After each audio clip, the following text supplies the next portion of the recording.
And I have in the studio with me today Tony McManus. Tony would be well known to most Lara residents, and since his tilt at state politics last November in the Lara electorate, he would now be more widely known in the Geelong area, I would imagine.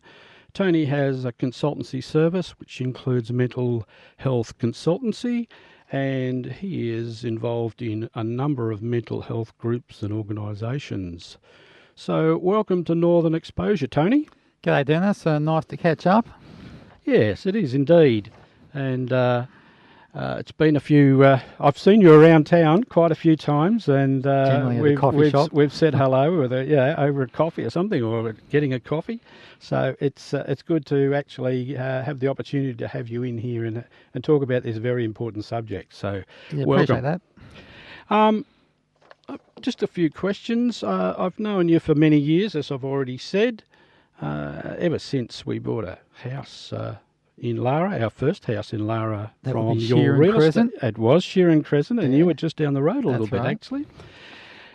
So what triggered your involvement in mental health issues and men's mental health issues in particular, Tony?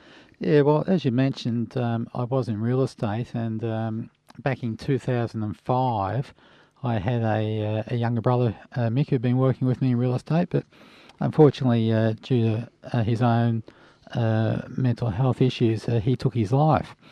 And at the same time, I was dealing with some mental health issues myself, so it was something that was impacting on me as well as obviously resulting in the loss of my brother's life. So it was at Mick's funeral that his wife Jenny mentioned it'd be really good if people could support organisations like Beyond Blue to help ensure that what happened to our family doesn't happen to other families.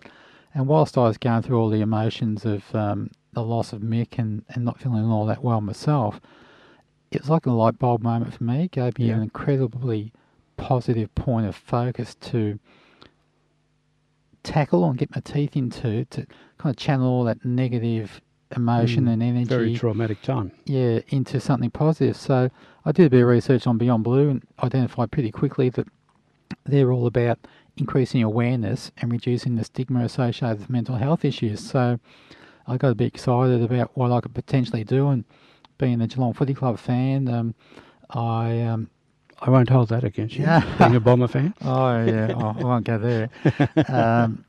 I gravitated towards Frank Costa, who I'd done some community work with, and he'd been a patron of one of the organisations that I was chairing, and put to Frank that it wouldn't be good if we could get Geelong Football Club to play against another team for a Beyond Blue Cup. And Frank was obviously all over it, and we picked a pretty soft target for the other team, being Hawthorn, which is chaired by Jeff Kennett, as well as being the chairman of Beyond Blue. So Frank got me in front of Jeff, and that'd be a natural fit, I would have thought. Absolutely, and Jeff obviously supported it. So since 2006, Geelong and Hawthorn played in the Beyond Blue Cup until a few years ago, where they've changed the format where Hawthorn plays against different teams every year to kind of spread the messaging and the emphasis to different teams. Like, it was Collingwood 2 years ago, the Swans this year. So it's a good way, it's proved to be a very good vehicle to promote awareness about mental health in general. And I suppose in terms of men's health, I've just picked that as a bit of a niche that I want to pick on, probably because I can relate to it. Yep. And the stories that I can tell are very digestible for men. Yep. Fair enough, and it was a very traumatic time for that light bulb to come on. So, in regard to men's health and men's suicide rates, I read something that said it was about 80% for men that committed suicide. Statistics had 80% men under the age of about 45. what would you say when you compare it to, say, women's rates? What's one of the main factors that's causing that high rate for men rather than, say, a 50-50? Yeah, well, if you want to break it down from the 80%, another way of saying it is that something like 7 people take their lives every week, 5 out of 7 are male, so that's pretty well close, near enough to 80%.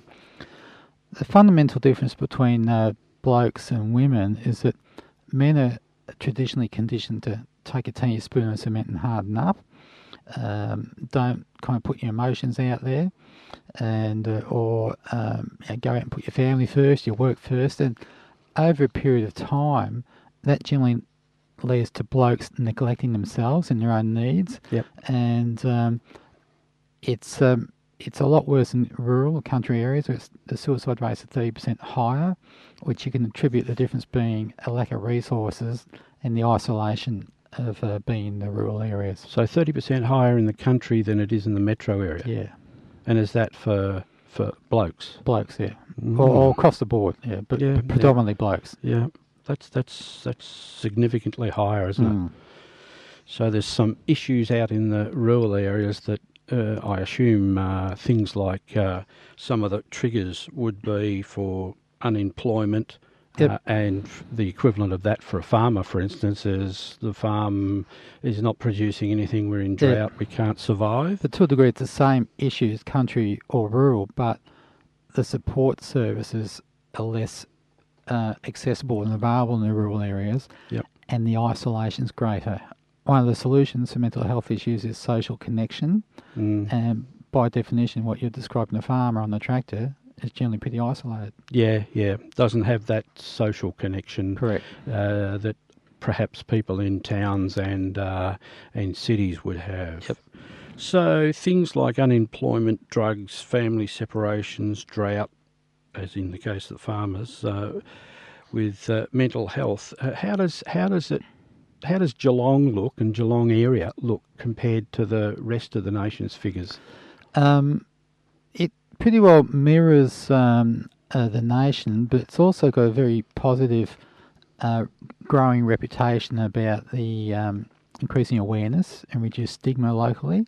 And I always remember a recent story about a local psychologist who was speaking over at a conference in New York, and when he said he was from Geelong, there was an awareness of positive stuff being done around Geelong in terms of doing something positive about the issue. A really good example is the Geelong Grammar School's positive psychology program. Yep. And Grammar does a great thing in terms of sharing that program with the surrounding community. So they don't sit out there cry or isolated. They actively engage in the local community, spreading the principles of the positive psychology program. What you mentioned before, some of the triggers are part of the problem. A big solution is what we touched on earlier, social connection. And to give you a really good example of something that's brewing in the north as a solution, you mentioned unemployment, which is top of the mind as Alcoa forwards. Particularly around this area and in the next few years around this area. Yeah, so one of the positive things I've been able to identify is in the northern suburbs there's a new facility called the Geelong Museum of Motoring Industry, which is kind of a rebirth of the old Ford Discovery Centre. Yep. And the people who run that organisation are prepared to have a component of that museum to be like a men's shed. Yes. Where blokes who are been working in manufacturing or industry in the past can have a place that they can go gravitate to create that important social connection. Yep. And it's just another alternative men's shed where guys who have worked in International Harvester, Ford, any of the old now defunct manufacturing facilities or industries can get together, form a social connection, and we know that's part of the solution. Yeah, well, men's sheds you mentioned there as well. They are also a key function in bringing particularly older people together. Yep. To give them a sense of mateship. Yep. And they do a wonderful function as well.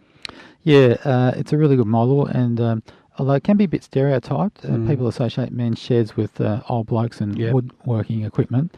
I've seen a bit of a trend of sheds evolving and having different interests. Like there's one up at Hoppers Crossing that does ornamental metal work. Oh, yeah. There's one up at Williamstown that has a kind of a side line of developing or restoring old Morris Minor cars. Yeah. So it's great that it's like a hub, but it doesn't make itself exclusive to the old style of a men's shed. It can facilitate women having some kind of interest there, and other areas of and interest. they do interact with schools and younger people Yep. as well. I understand, Yep. which gets a younger element in there. Yep. Moving along, we're a bit pressed for time.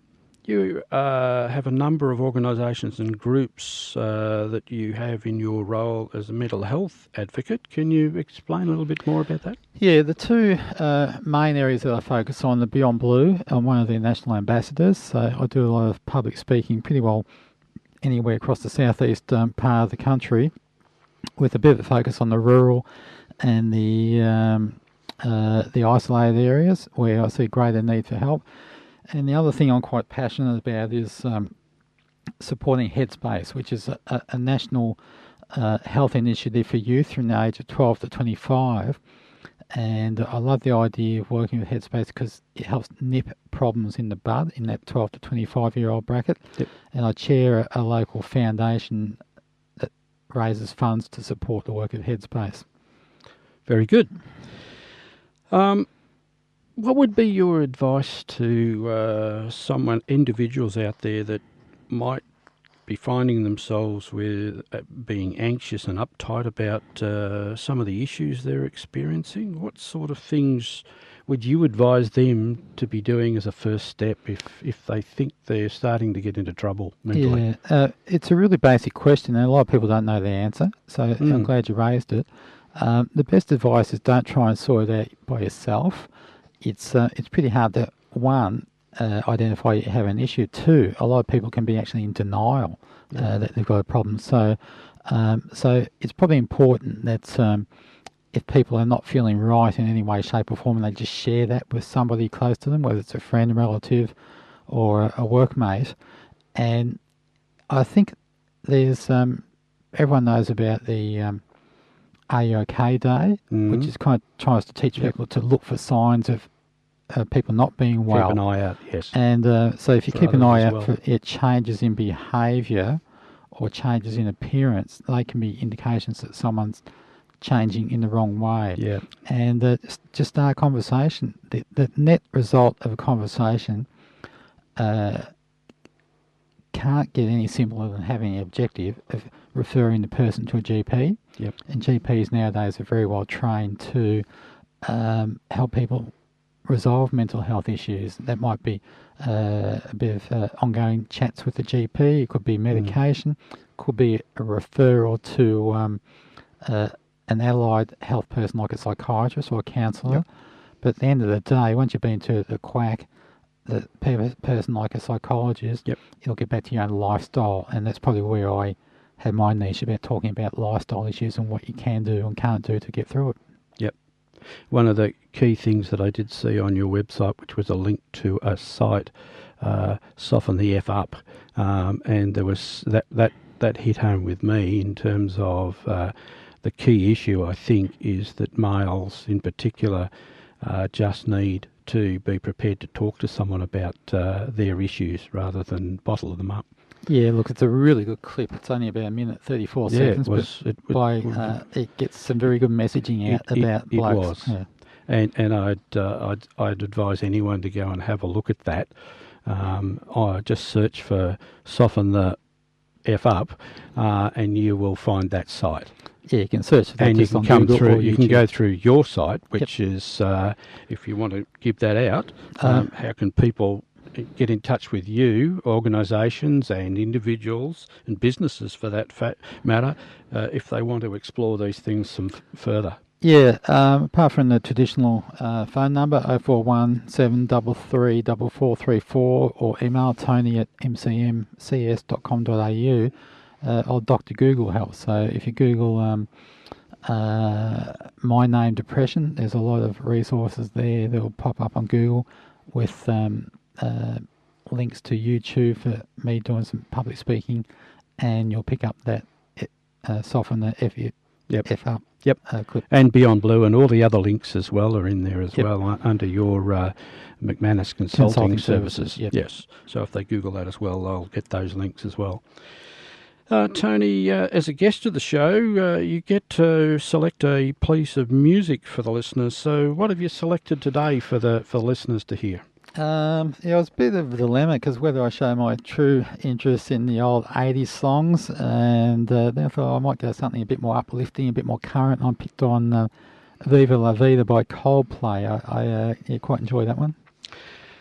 So before we take that musical selection, I'd just like to take this opportunity to thank you for making yourself available to talk to us today and to bring our listeners a little more awareness about this very important subject of mental health. So thanks for coming in, Tony, and it's very much appreciated. Thanks for the opportunity, Dennis. See you later.